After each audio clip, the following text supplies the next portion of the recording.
Hello everyone, আজকে একটা নতুন রেসিপি নিয়ে চলে এলাম তোমাদের সামনে। বাচ্চা থেকে বড় এই রেসিপি যদি একবার তাদের করে খাওয়া, বাড়ির সবার মন কিন্তু জয় করে নিতে পারবে।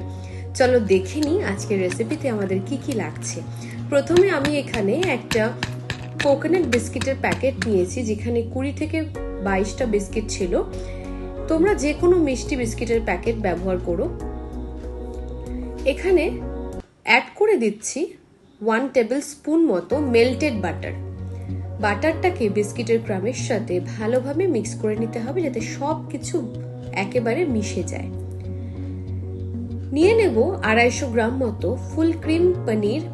তার সাথে অ্যাড করব 200 থেকে 250 গ্রামের কাছাকাছি জল ঝরানো টক দই। অ্যাড করে দেব 1 টেবিল চামচের একটু বেশি চিনি, আর দেব 3টে চিজ। এখানে আমি যে যে উপকরণগুলো ব্যবহার করেছি সেগুলো কিন্তু অনায়াসে তোমরা যে কোনো স্টোরে বা যে কোনো দোকান থেকে পেয়ে যাবে, খুবই সহজলভ্য। লাস্টে এখানে অ্যাড করলাম 1 কাপ মতো পাকা আমের পাল্প। ব্যাস, এটাকে ব্লেন্ড করে নিলেই রেডি হয়ে যাবে আমাদের ক্রিমি একটা টেক্সচারের পেস্ট। যে পাত্রে আমরা এই ডেজার্টটাকে সেট করব সেই পাত্রে প্রথমে বাটার মাখিয়ে নিয়েছি, তার উপর একটা বাটার পেপার ইউজ করেছি। তোমাদের কাছে বাটার পেপার না থাকলে কিন্তু তোমরা যে কোনো কাগজকে একটু তেল বা বাটার মাখিয়ে নিয়ে ইউজ করতে পারো। এভাবে চেপে চেপে আমাদের বিস্কিটের গুঁড়োটাকে সেট করে নিতে হবে। 30 মিনিটসের জন্য ফ্রিজে রেখে দেবো।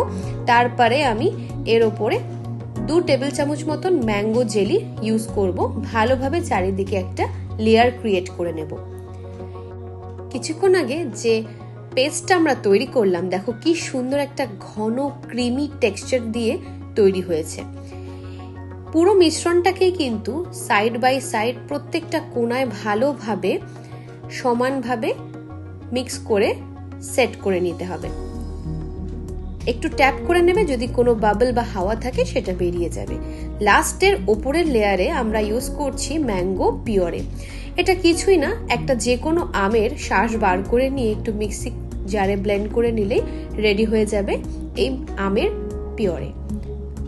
এটাকে এবার রেফ্রিজারেটরে রেখে দেব প্রায় 3 ঘন্টার জন্য। আমাদের রেডি হয়ে গেল আজকের রেসিপি চিজ ম্যাঙ্গো ডেজার্ট।